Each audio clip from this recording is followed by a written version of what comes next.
Our hearts beat to the city streets. We began to feel.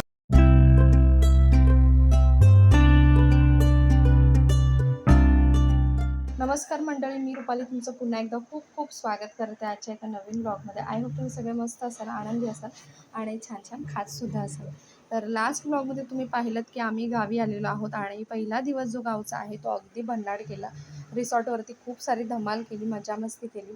त्यानंतर संध्याकाळी grill चा सुद्धा प्रोग्राम छान असा एन्जॉय केला. मी चिकन खात नाही, बट सगळ्यांनी खूप जास्त एन्जॉय केला आणि त्यांना बघून मी सुद्धा एन्जॉय केला. आणि आज दुसरा दिवस आहे. आजचं प्लॅनिंग काहीतरी वेगळं आहे, कारण गावी आल्यानंतर प्री प्लॅन काही नसतं, ऑन द स्पॉट प्लॅनिंग असते सगळ्या गोष्टींची. तर आता सकाळी उठल्यानंतर थोड्याफार कपड्यांची जी आहे ते आवरावर करते. आधी अंथरुणं वगैरे जी आहेत तीसुद्धा व्यवस्थित ठेवून देते आणि कपड्यांना जागा करते. म्हणजे सूटकेस जी आहे ती मला थोडीफार रिकामी करता येईल. डेली वेअरचे जे कपडे आहेत ते मला बाहेर काढून ठेवता येतील. म्हणजे डेली वेअरचे जे कपडे आहेत मला डेली यूज करायचे आहेत, ती मग मी सुटकेसमधून काढून कपाटात ठेवले तर ते मला डेली यूज करायला सोपे जातील. आणि जे नवीन कपडे वगैरे आहेत तर ते मी सुटकेसमध्ये तसेच ठेवेन. माहिती नाही फिरायला जाऊ की नाही जाऊ, पण तसेच ठेवेन.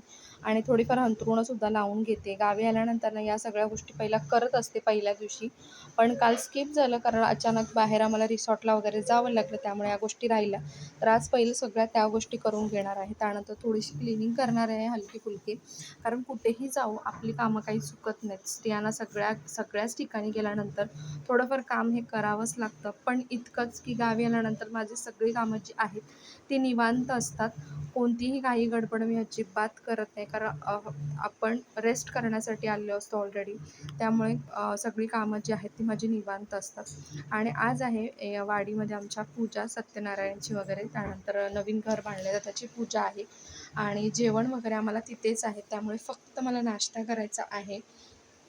तर त्याच्यानंतर मग बाहेर एका ठिकाणी जायचं आहे. जिथे जिथे जायचं आहे तर आम्ही दरवेळेला जेव्हा गावी येतो तर त्या ठिकाणी आम्ही व्हिजिट नक्कीच देतो. कारण ती व्हिजिट जर दिली नाही तर आमची गावची ट्रिप जी आहे ती नेहमी अधुरी राहते. तर तिथे कुठे व्हिजिट करायला आम्ही जाणार आहोत ते तुम्हाला पुढे ब्लॉगमध्ये कळेलच. तर आता सध्या कपडे वगैरे जे आहेत ते व्यवस्थित ठेवून घेते. काही ड्रेसेस वगैरे जे मी इथे डेली यूजसाठी ठेवलेले आहेत, परंतु थोडीशी मी हेल्दी झालेली आहे आता सध्या. त्यामुळे ते ड्रेसेस कुर्तेज वगैरे मला काही होत नाही आहेत. पण बघू आता नेक्स्ट टाईम जेव्हा येईन मी तर नक्कीच हे कुर्ते कुठे न्यायचे आहेत वगैरे किंवा कोणाला द्यायचे आहेत हे ठरवेन मी. तोपर्यंत मी इथेच ठेवून देणार आहे, कारण यावेळेला काही शक्य नाही सगळ्या गोष्टी घेऊन जाणं. कारण ऑलरेडी गावातून निघताना बऱ्याचशा गोष्टी आपल्यासोबत असतात एक्स्ट्राच्या, त्यामुळे ह्या वेळेला तरी काही शक्य नाही आहे. आणि ते कपाट आवरून मग क्लिनिंगसुद्धा करून घेणार आहे.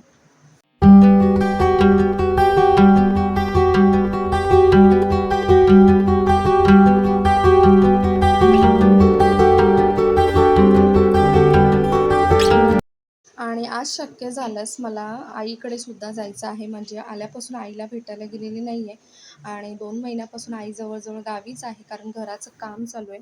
त्यामुळे तिची आणि माझी भेट काही झालेली नाही आहे 2-3 महिने. सो ठरवलं आज तिथे जाणं जर शक्य झालं तर दुपारी जाऊन येईन. पण बघू आता कसं होतंय, कारण कामांवरती डिपेंड आहे. जशी आपली सगळी कामं संपतील त्याचप्रमाणे सगळ्या गोष्टी होत असतात. आणि आजही पाणी काही आलेलं नव्हतं गावी. तर बाहेरूनच पाणी आम्ही मागवलं होतं, विकत मागवलं होतं पाणी. तर ते वगैरे सुद्धा भरून घ्यायचं आहे, कारण गावी आल्यानंतर ना सकाळचा दिवस जो असतो तो अर्धा पाण्यामध्येच जातो. कारण गावी पाणी आमच्याकडे थोडंसं प्रॉब्लेम आहे. पाणी 2 दिवसांनी 1 दिवसांनी येत असतं, परंतु यावेळेला 2-2 दिवस पाणीच येत नाही आहे. आणि लाईटसुद्धा प्रॉब्लेम आहे. कालपासून बघतोय आम्ही की लाईटसुद्धा सारखी जात आहे. कदाचित तुमच्या गावीसुद्धा असंच असेल, कारण हल्ली पाऊस लवकर पडायला लागलेला आहे सगळ्याच ठिकाणी. अगदी मे महिन्यातच सुरुवात झालेली आहे पावसाची. तर इथे सूटकेस वगैरे जे आहे ते रिकामी करते. खूप सारे नवीन कपडेसुद्धा आणलेले आहेत, कारण आल्यानंतर गावी आम्ही फिरायला वगैरे इकडे-तिकडे जात असतो. त्यामुळे कपडे कॅरी केलेले आहेत, औषधं वगैरे सगळंच आहे. तर ज्या गोष्टी गरजेच्या नाहीत त्या मी बॅग्समधून काढलेल्या नाही आहेत, कारण जाताना मग पॅकिंग जी आहे ती सोपी होईल. नाही तर सगळ्याच गोष्टी काढून ठेवल्या तर जाताना मग बऱ्याचशा गोष्टी विसरायलासुद्धा होतात आणि मग उगाचच वेळसुद्धा वाया जातो पॅकिंगमध्ये. तर त्यामुळे जितक्या गोष्टी गरजेच्या तितक्याच बाहेर काढलेल्या आहेत मी.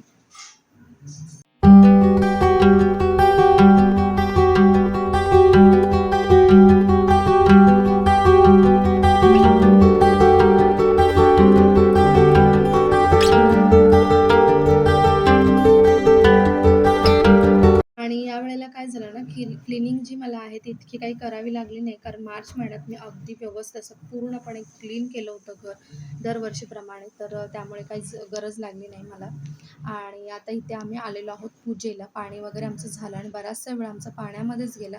त्यानंतर इथे आलो आम्ही पूजेला आणि देवाच्या पाया वगैरे पडलो, जेवलो आणि त्यानंतर मग निघालो आम्ही ज्या ठिकाणी जायचं ठरवलं होतं तर त्या ठिकाणी. तर आम्ही जात आहोत हर्णई बंदरला, म्हणजे हर्णई ॲक्च्युली बीच. गावाला आल्यापासून पाण्याचे खूप जास्त इकडे प्रॉब्लेम चालू आहे. त्यामुळे सकाळपासूनचा वेळ सगळा जो आहे तो पाण्यातच निघून गेला आमचा.